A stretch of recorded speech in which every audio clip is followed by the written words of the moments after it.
Hey, welcome back. Today on my bench I have something a little different. It's a pair of Statron. Is that how you pronounce it? Statron? These are German speakers. I picked these up at a garage sale last summer for 20 bucks for the pair. And I got them for that price because, you know, I got the old speaker cone falling apart. So I'm going to recone these.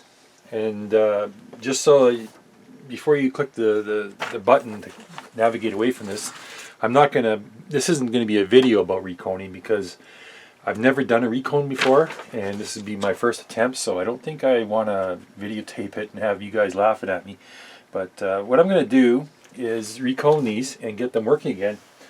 One of the things that I noticed though when I opened up this speaker, I took this driver out and I was unsoldering the wires, and see, it's fairly 5-inch driver.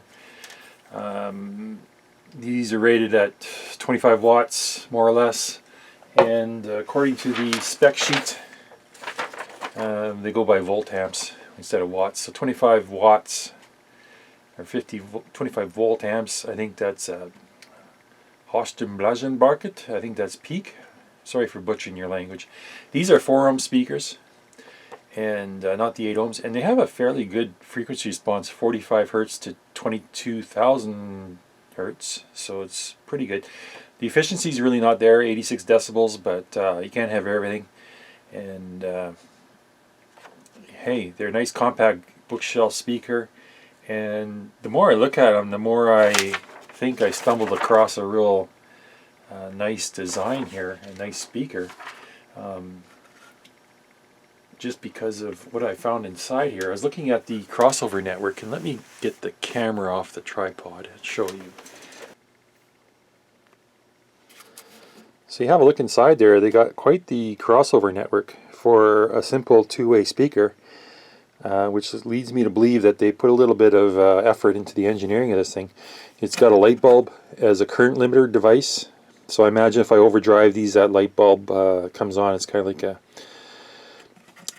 you know, how we use the light bulb to limit current. And then it's got these foil wound inductors, and they're massive.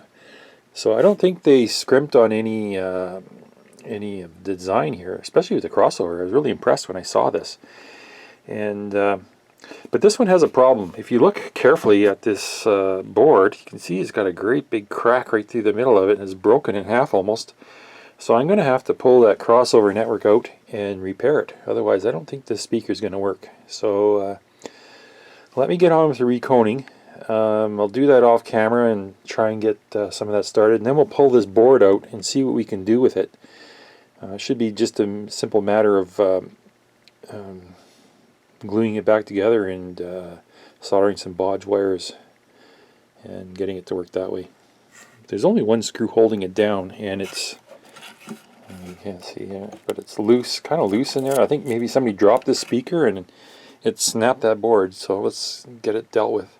So here's another look at the crossover as I took it out of the case, and we got common 12 volt automotive bulb here. Looks like it's for brake and tail lights, but they're only using one filament. They got a filament soldered to the bottom, or wire soldered to the one terminal in the bottom, and then they're using that as a current limiting device. European caps.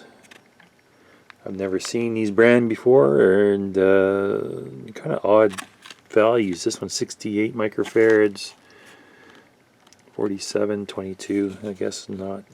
But looking at the damage of the board, you can see somebody addressed this already. It's got a big crack through the middle of it, and they put some solder wick here to bridge the break. So it looks like we're okay on the electrical end of things. It's just, it's not the best. These might be capacitors, I'm not sure. They're awfully, I don't think they're inductors. Maybe they are inductors. They're wound. Yeah, they are. They're marked L1, L2, so they must be inductors. But they're made of foil. A couple large resistors. So that's basically it. I'm going to put this all aside and work on that refoaming.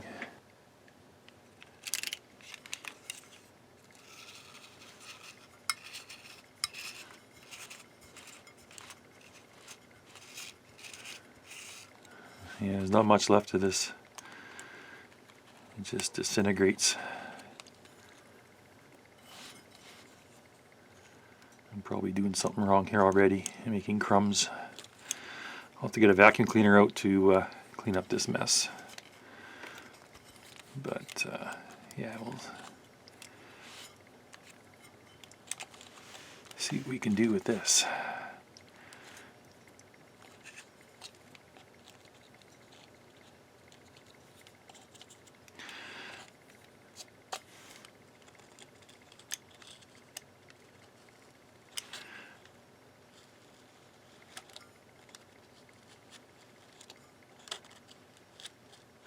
Okay, well, I'll continue cleaning this up. You don't need to watch this. I guess there is no gasket here, so this is going to have to be glued right to the frame, or the yoke, as they call it. I guess they call it a yoke, a speaker.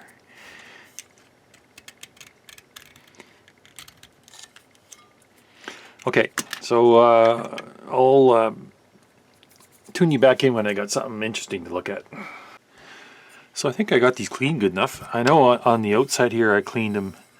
I scraped it right down to the metal almost, and got a cotton ball with alcohol and cleaned that right out. So I think that's good. What I'm not too sure about is this part here. Is still, you get that sticky, it's not adhesive, it's the disintegrated foam.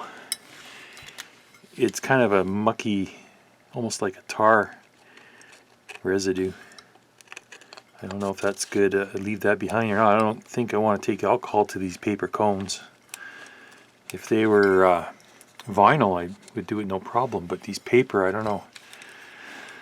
So I think I might have to scrape this a little better. Being careful not to cut the paper, obviously, but that sticky stuff doesn't want to come off. And the foams, they fit not too bad. These are AliExpress specials, so I think we'll be okay with these foams.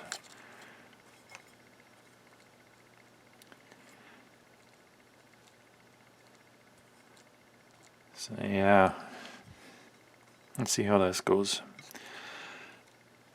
It really doesn't want to lay down flat. It's up in the air a bit, so I might have to shove this up.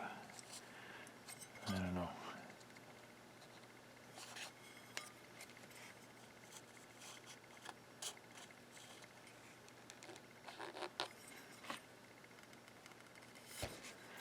You can see the old adhesive, and it looks kind of translucent. And it looks like it's about 2 millimeters up.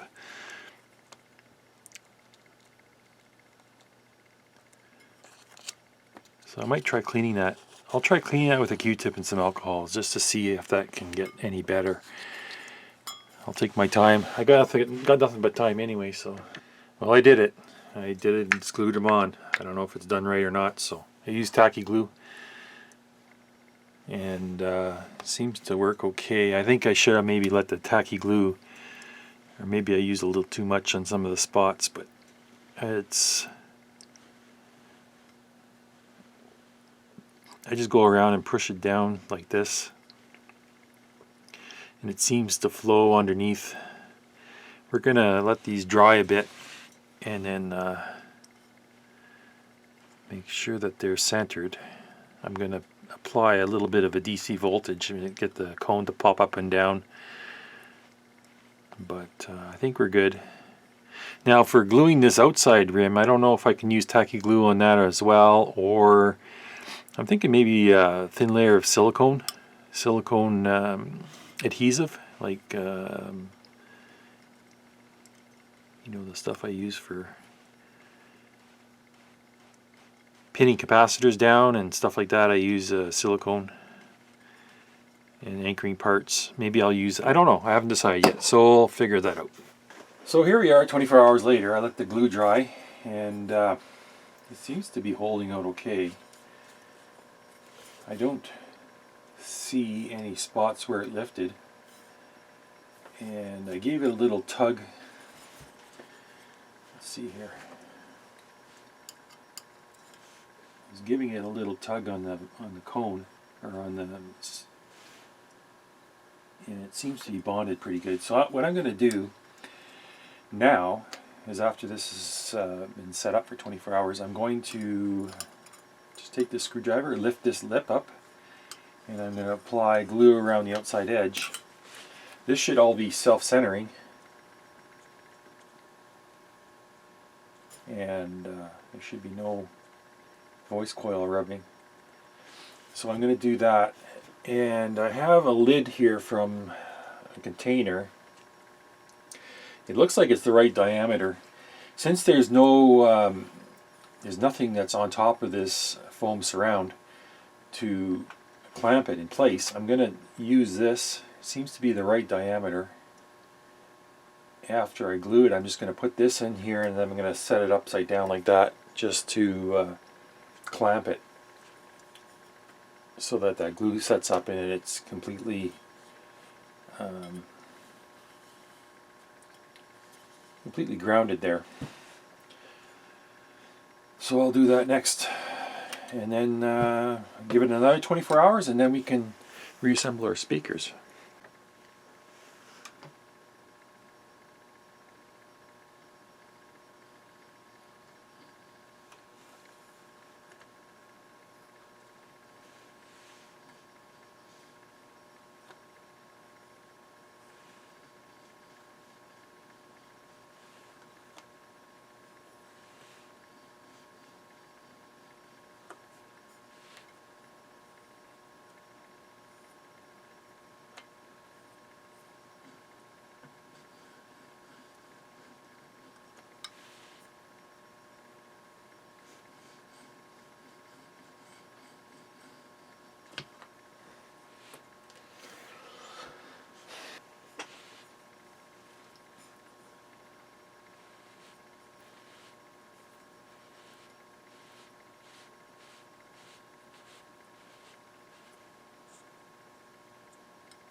Okay, so what I want to do is I want to fix this board.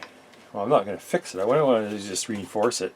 It's got this huge crack. It's about 4 inches long, and the only thing holding it together is this little bit of desoldering braid and the copper traces. So I want to get, I got some scrap plastic here from the garbage can. I'm going to cut some pieces out of it, some strips, and what I want to do is epoxy these pieces of plastic over this board, just to bond the two halves together so it won't split anymore, just to reinforce it. I'm not trying to fix it, I'm just trying to keep it from cracking all the way through, and if this crack continues, it's going to break that trace and it'll break this trace. So let's just cut some of this stuff up. This is just scrap plastic, and it's marked recycling 07 PC polycarbonate plus ABS. Is that what that is? I don't know. Just so you know. And I don't need much, just need a few. This stuff is fairly tough. So if I have a strip here, let's trim this up a little better, nicey. Put a piece on here somewhere, like this. If I can epoxy that on there, and then maybe put another chunk.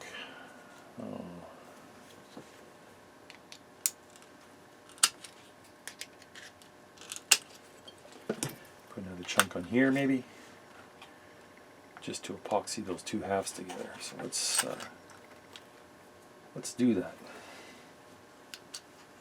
Just so we get a better bond on this plastic, I'm going to take my Dremel and just scrape up the surface.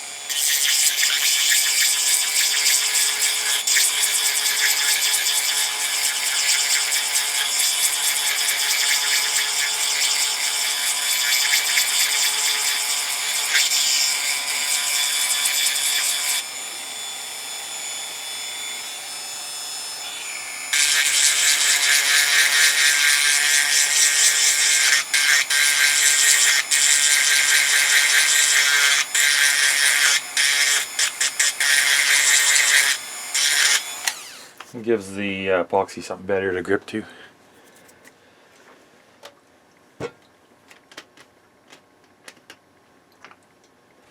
Just going to take a cotton pad, some alcohol, and clean the board.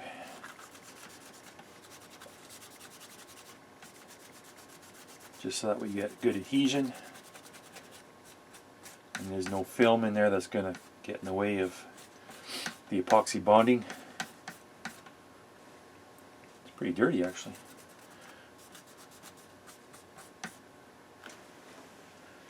Let that dry and we'll mix up some epoxy.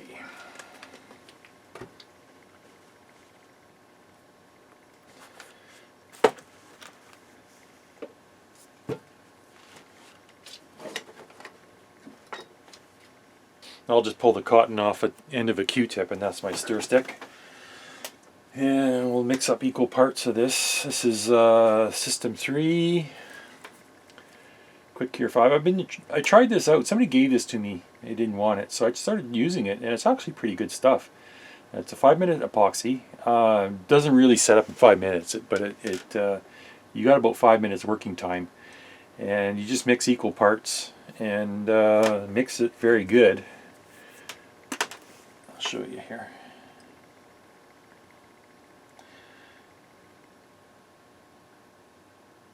Want to get equal parts.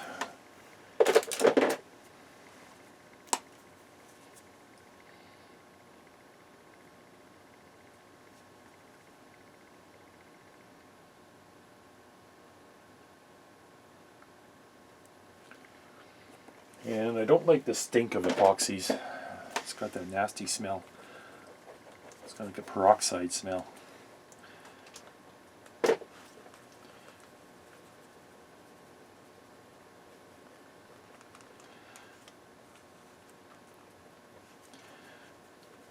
Trick is you got to mix it very well, otherwise you get lumps of unmixed epoxy and they don't set up.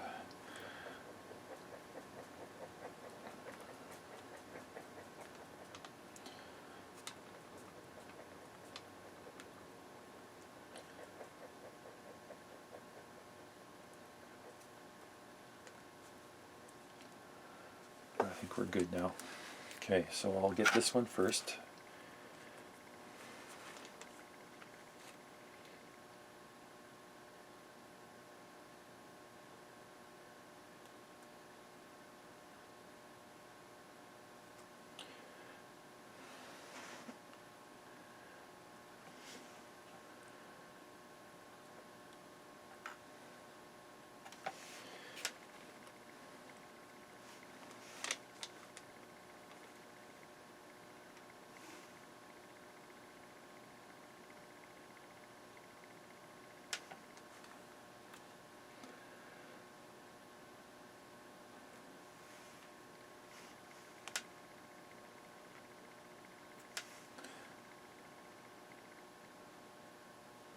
And then I'll just let that set up.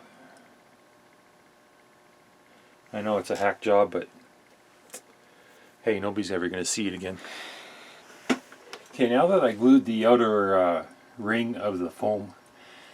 I let this sit for about an hour, and now this is really important. If there's one takeaway from this whole video, I want you to understand that when you reglue these foams on, this speaker assembly has to be straight, otherwise it's going to rub on the magnet. The voice coil will rub on the magnet and your speakers are pretty much garbage and they'll sound horrible. They'll have distortion.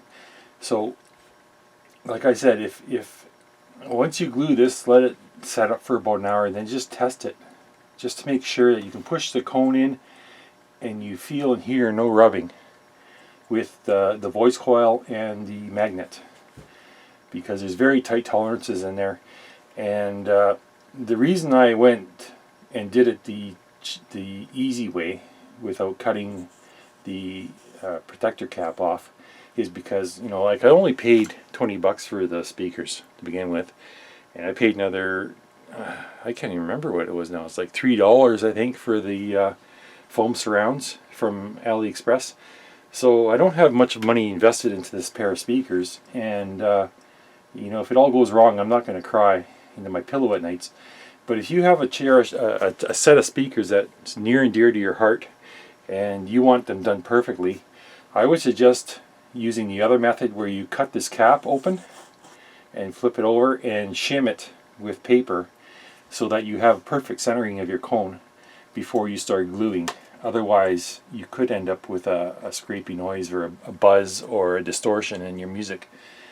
But these are good. They're silent. I can't hear anything going on there. So I'm just going to let this go and finish curing. And I think we're going to have a good set of speakers when we're done. But yeah, that's the big takeaway from this, is if that cone has to be, that voice coil has to be centered. Otherwise your speaker's trash, and it was all for nothing. But if you can get that perfectly centered and you know, sounding good, that's, you're golden. So what do you do if you do glue this and it is rubbing? Well, you have an option. You could pull the foam surround off and start over again with a new set. These things are cheap. You can get, you know, you can get them relatively cheap. Or if the glue hasn't set up yet, you can try lifting the glue, the contact bond, and you could try centering your cone and then re-gluing it. Maybe you can get it to center, but you should be okay. You should be okay with you know, when I put these surrounds on, I let the cone center itself, because you can see down here in the spider there's a cloth spider down here, and that's going to center the cone on the bottom end, and the surround centers the cone on the top end. But if you let the speaker sit and relax, it'll self-center itself, and then that's how I glued it. I let it self-center.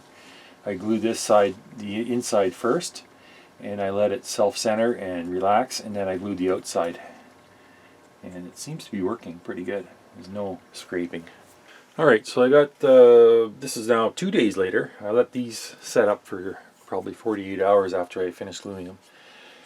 And I'm pleased with the end result, because, you know, I can push up on the cone, and the outer rim of the foam surround is all anchored. It's not moving. So I'm happy with that. So it's time to reassemble now. This board, I scabbed some plastic over it with epoxy to kind of put it back into a usable. And it's pretty rigid now. So I'm going to put this all back together, and then we can start listening to music. Alright, so all finished up and back together. Time for the money shot and the test. Let's see if it works.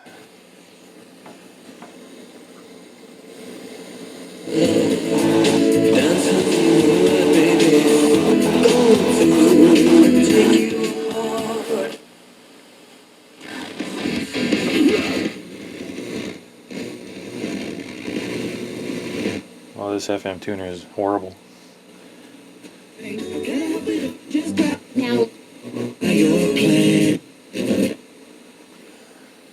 didn't bad. It just takes some time to little girl, everything will be just fine. Maybe it's time to do a repair video on this realistic receiver.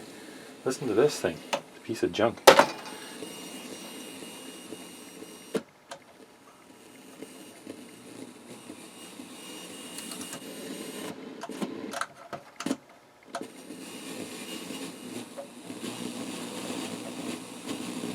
Yeah, nothing.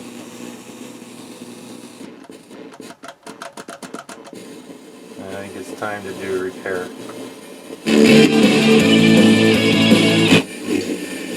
Nobody's worthy. Kissing country. Ultimate car wash? It's just payment. Thank you.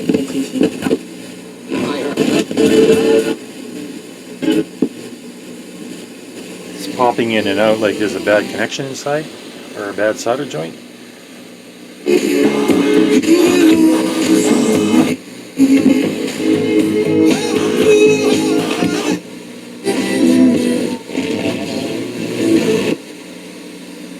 Well, all that noise you just heard tells us that they work, so I'm not worried about that. I'm happy that the speakers are fixed, and I'm going to set them up in our spare bedroom for guests and then have a little stereo set up for them so they have something nice to listen to. Alright, thanks for watching.